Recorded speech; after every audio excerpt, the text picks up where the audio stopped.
Hey there, just a quick note before we get into today's episode.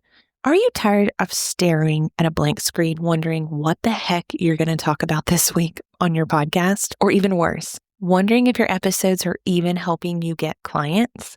What if I could take that planning off of your plate for the next 3 months? I just opened up a done-for-you 3-month episode plan where I will create a custom 12-episode roadmap built for your offers, your opt-ins, your goals, your podcast, so that your podcast leads to email subscribers and clients. You will walk away with a 3-month plan with 12 episode titles, episode purpose, call to actions based on your offers, and a clear content plan that you can plug right into your workflow. So there's no more guessing about what you're going to talk about for at least 3 months. This is a brand new offer, and for the next 2 weeks until January 23rd, you can grab it at a beta price of only $97. The regular price will be $297 after January 23rd. So if you want strategic episode planned just for you and your offers, your business, and I'm not talking about just a bunch of ideas that will go nowhere. This follows my framework. So it'll be all laid out for you, 12 episodes that you do not have to worry about. That's 3 months. So if you are interested, click the link in the description below to get started or to learn more. Now let's get into today's episode. Hey there, welcome back to Podcast First Marketing. If this happens to be your first episode, I am so glad you are here. My name is Allison. I am a podcast strategist helping women entrepreneurs launch, grow, and monetize their podcast by turning listeners into clients and leads through their own offers and services. And today I am talking about something that I know so many of you are craving right now, and you are just wanting to know how to get visible without social media or even just the social media burnout. I do have a lot of people who love being on social media, so I don't want to convince anyone to not be on social media, but I also have a lot of people who are burnt out and we want to get visible, and I said we, without being on Instagram, TikTok, all the places. If you've ever thought, I am so tired of constantly posting, I am not one to dance for an algorithm, I do not like coming up with trends. One of the things I hate is finding trending audio. And you may not even, and nobody even really sees it, at least on my end anyway. If you have great engagement, oh my gosh, keep doing what you're doing. But this episode is for you if you are like me. Your podcast can and should be the most powerful visibility tool you have. It can be your marketing engine. It can be the one thing you focus on, and then everything else can fall from it. It doesn't have to stand by itself. I have seen so many people think that starting a podcast would be so much work, and it is a lot of work. I'm not going to discount that.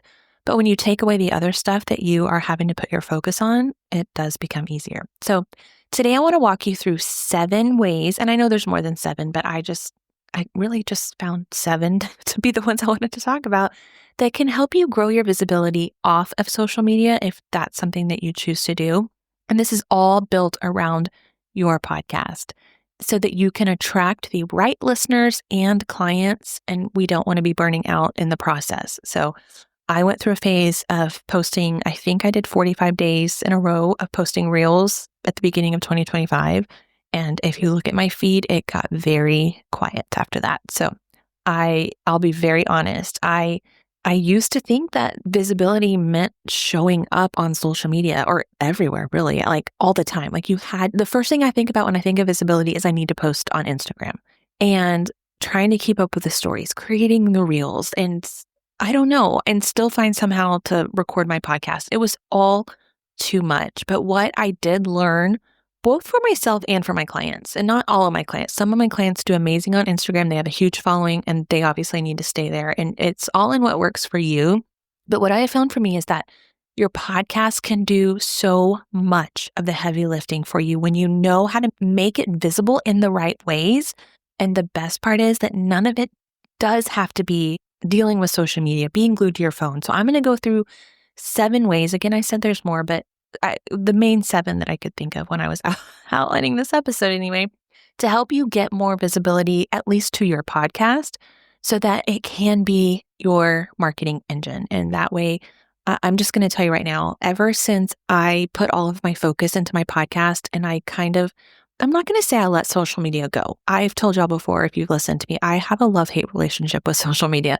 There are days I love it, and there are days I am just like, I don't want to be on there. I don't want to have to depend on it. And that's when I decided my podcast comes first. And if I choose to post something on social media, just know that it is something that came from a podcast episode. I am no longer going to take time out of my day to create content specifically for social media. I will take pieces of an episode and then I will repurpose it. So that way I'm not having to come up with several different things because, gosh, you know that coming up with something to post on Instagram, it's time consuming. It is the hook that you have to be able to use to stop someone's scroll just to get them to stop and look at it. And that's only if they show it to people. I mean, if they're not even going to show it to people who follow you, then you have to be extra specific about it so that you're catching people who have no idea who you are. So that's just kind of my 2 cents right there. But we'll leave it at that. I'm not anti-social media. I just don't want to have to rely on it for marketing. And ever since I have put my podcast first, I'm just going to tell you, things have been a lot easier. And if I want to come up with Instagram content, I already have it. I just have to actually create it. So that's another problem. Okay, let's go over the 7 ways you can become visible with your podcast. Now, the first one is not going to be of any surprise, and that is podcast SEO. So let's just start with the foundation, and that is the podcast itself. If your show is optimized for search, and I'm going to link, I believe it's episode 18 in the description below. That was a whole episode I did on podcast SEO.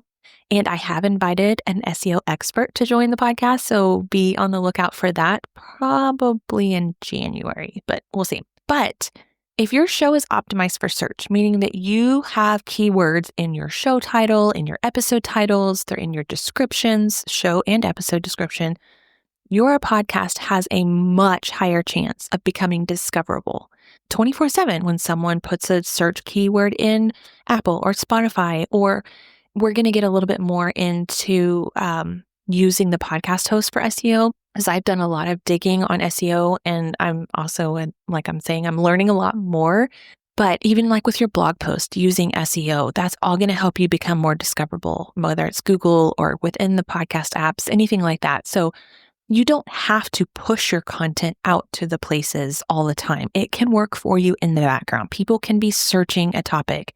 They can put that keyword, like I said, in Apple, Spotify, whatever whatever player they use, and you hopefully show up. That's long-term visibility. We're not playing with an algorithm there. The algorithm cannot take that away from you. If someone is searching for you and you show up, that's what we want. We want that to be part of it. So what I would say to do is find a keyword that you think you want to be known for. And I say think because we do have to do some keyword research, and that's a different topic, but not a different topic, but a different episode, I should say. And I'm not the expert in that. So, but think of a keyword you think you might be known for or that you want to be known for, and go type that in and see what pops up. If you don't pop up at all, that means you do not have your show optimized for that keyword. Or it could just be an overly broad used keyword, and that's hard too. But at least it gives you a starting point. I had a client that I did an audit for, and we found out that she was not showing up in search for her show, but one of her episodes did for the keyword. So at least something popped up, but that just went to show her that she needs to use that keyword in more of her stuff, more like her show description, even in maybe her subtitle, things like that. But a little pro tip here, if you use phrases your audience would actually search for, not clever titles, but like actual search terms, like just for example, this one might be how to grow a podcast without social media. That's very broad, but it will outperform if I were to put something like growing or growth. Let's talk about podcast growth or something like that. Just every single time you think of what somebody would be searching for, that's just going to help it out a little bit more.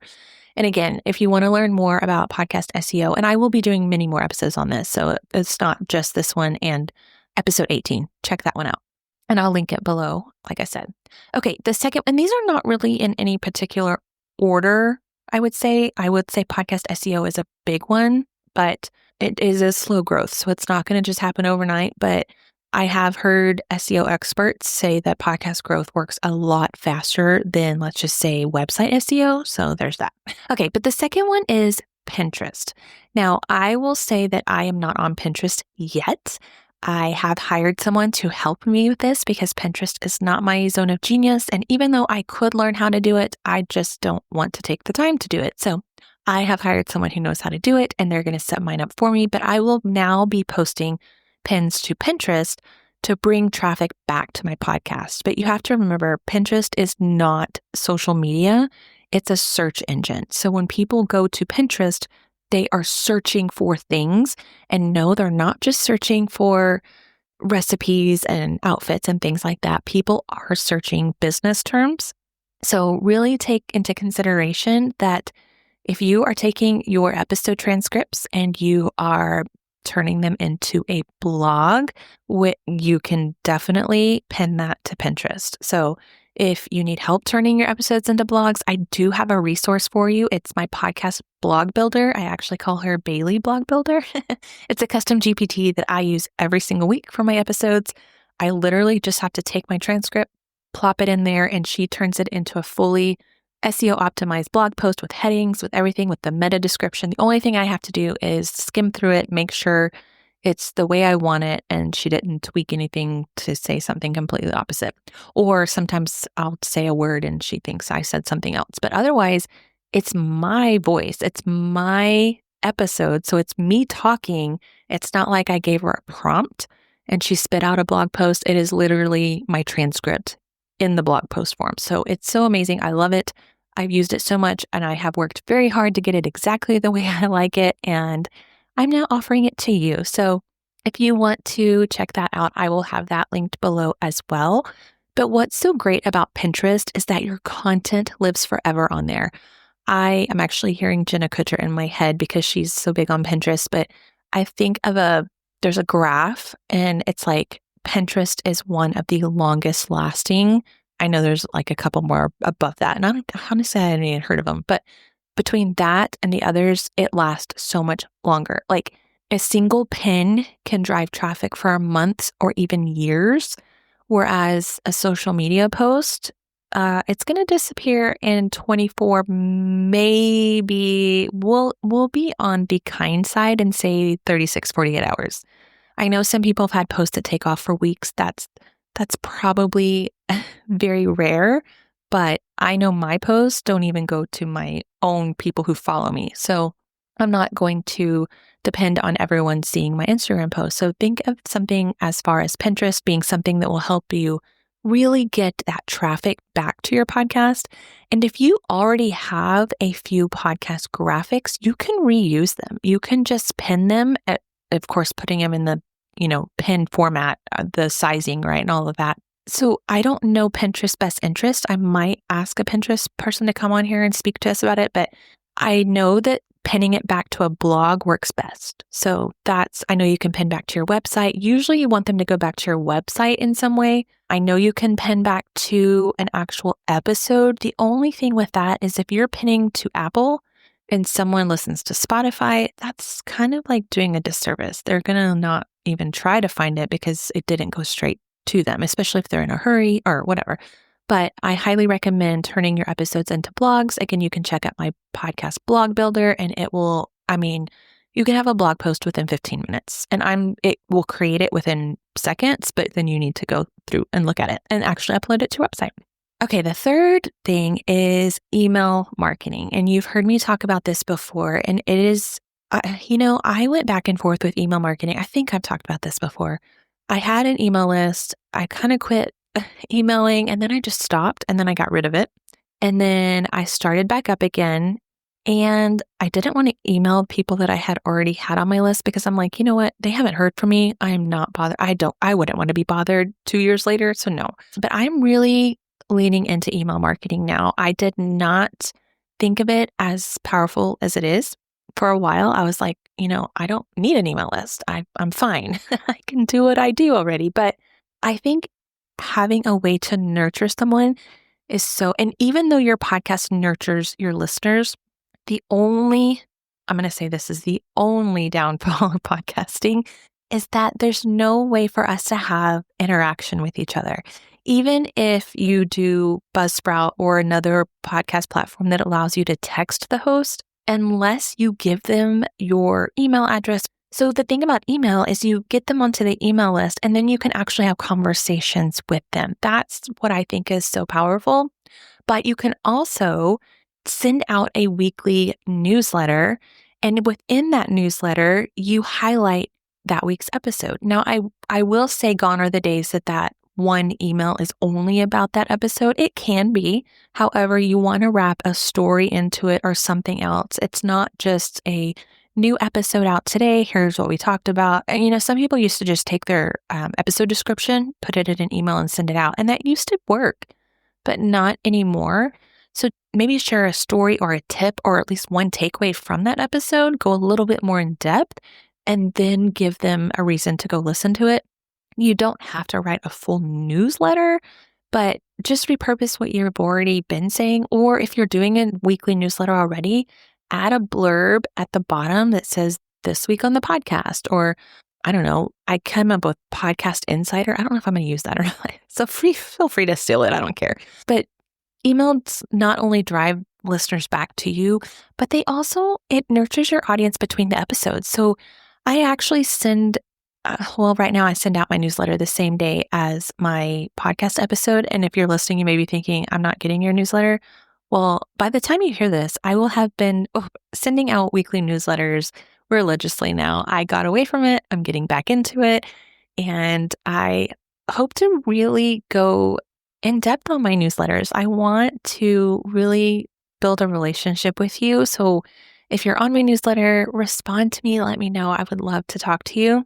But it just kind of builds that relationship that maybe you don't have on social media. Yeah, we have the DMs on social media, and I will say that's what I do love about social media, but I don't know, just people will read their emails or they don't read their emails. It's kind of a toss-up. Inside my accelerator, this is one of the things that I help my clients with. Add them into your email, however you do your email, but without feeling salesy and without just saying, go listen to my podcast.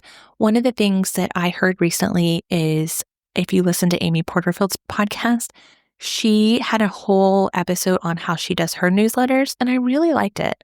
You might see some similarities because I may kind of borrow what she said, but if I can link that episode below, I will. But it was really good, and it kind of gave me a different twist into email marketing because I was just like, what do I write in a newsletter? I don't know. But when she talked about it, it's just a way for people to get to know her and tell her side of the things. And I don't know, it just kind of made me think I want to do that too. So email marketing is very powerful. You can also sell from your emails. So if someone doesn't buy from your podcast episode alone, they might get on your email list, and then you may have talked them into it through email.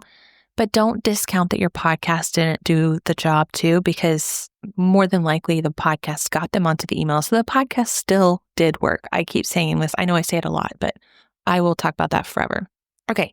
Number 4 is guesting on other podcasts.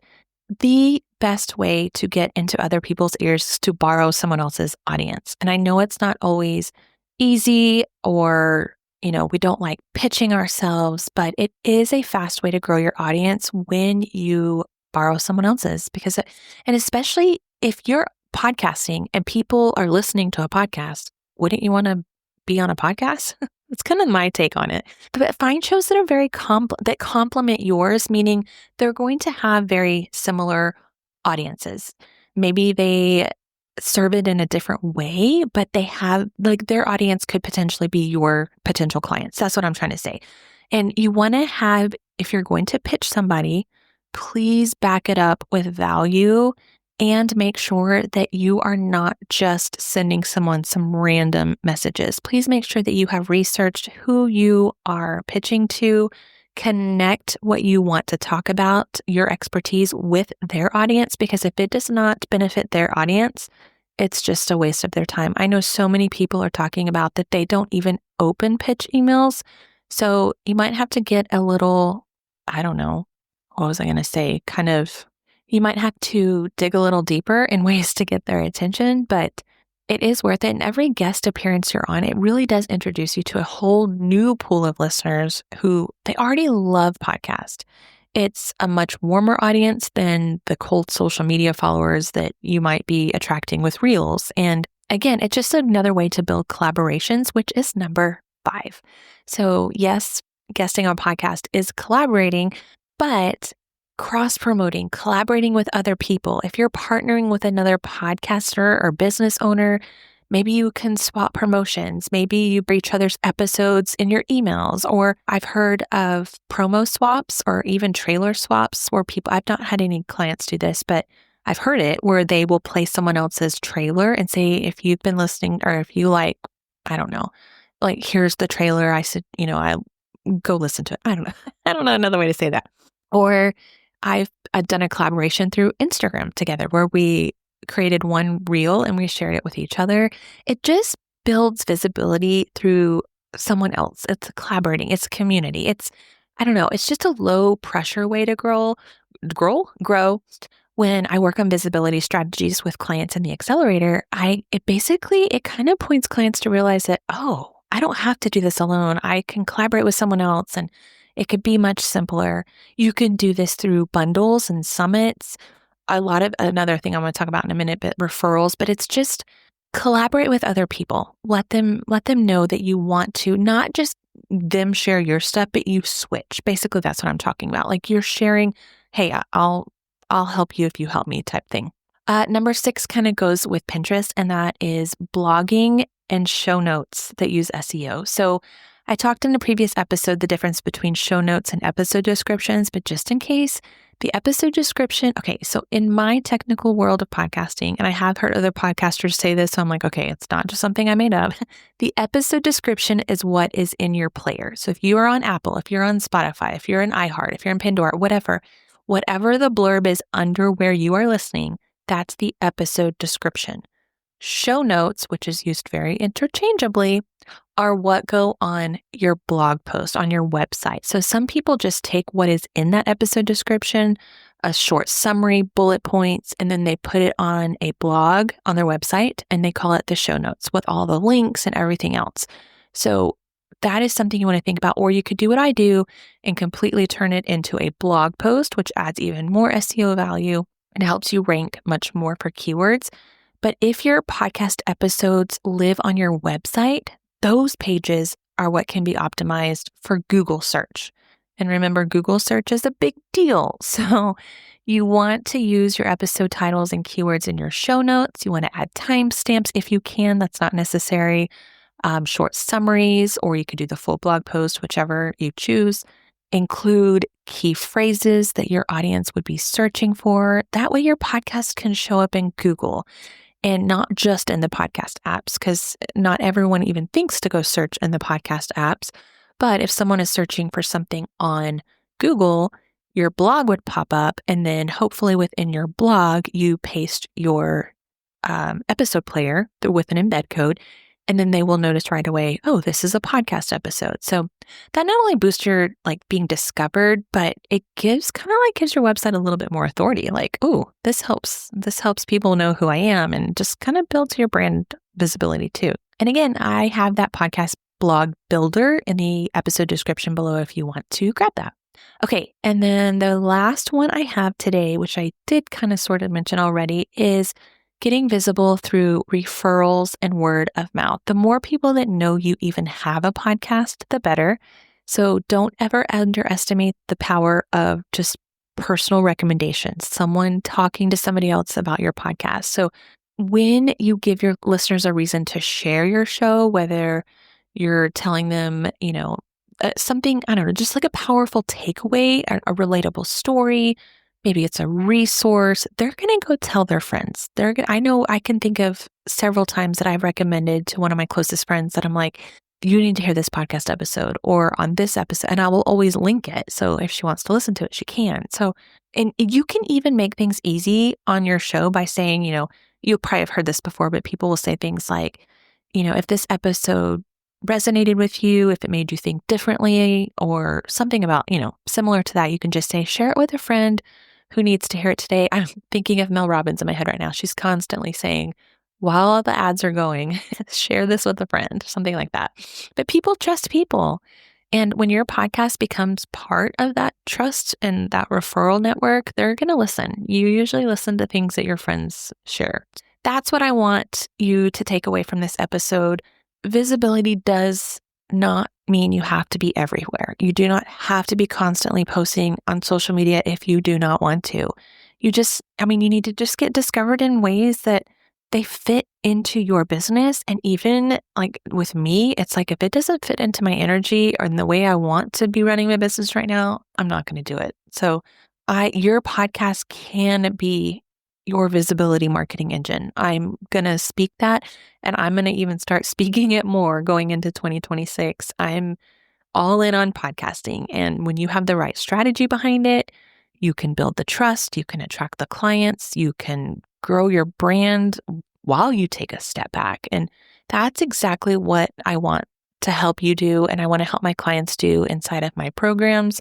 I want to turn your podcast, into your most consistent and effective visibility tool, one that's not going to burn you out and one that you actually enjoy. I want you to enjoy what you do. And if you don't enjoy doing something, I want you to take a step back and think, well, first of all, why? And then if it's not serving you, why are you doing it? You don't have to. You don't have to. There are so many other ways out there. So just remember, you don't have to be everywhere. You just need to have that strategy that just keeps you going in motion, your message in motion, and your podcast can do that for you. It can build visibility. It can build your authority. It can build your trust, all of the things all at one time. And when you treat it as your foundation and not just like, oh, that's another thing I have to do, I promise it will work for you. So until then, keep creating those podcast episodes that move your listener one step closer to becoming your clients. And I will see you next week, friend. Wait, don't leave yet. Before you go on to the next episode, I want to share something with you. If you listen to this episode right now and you're thinking, I know my podcast is good, it's just not bringing me clients and sales, we need to build a strategy that does this. You're not just needing to create more content. That's why I created my Profitable Podcast VIP Day. In one day, we will build your client funnel, go over your offers, and then I will do my magic behind the scenes to give you a strategic podcast profit blueprint, which will include everything you need to build out a profitable podcast. This will include a full audit of your podcast to offer funnel map, 12 strategic episodes with call to actions to your offers, a visibility and repurposing plan built for where you want to show up. This is all customized to you and your offers and your goals. If you want a podcast to bring leads and clients consistently, not just the downloads, apply now at allisonnitch.com/VIP or click the link in the description.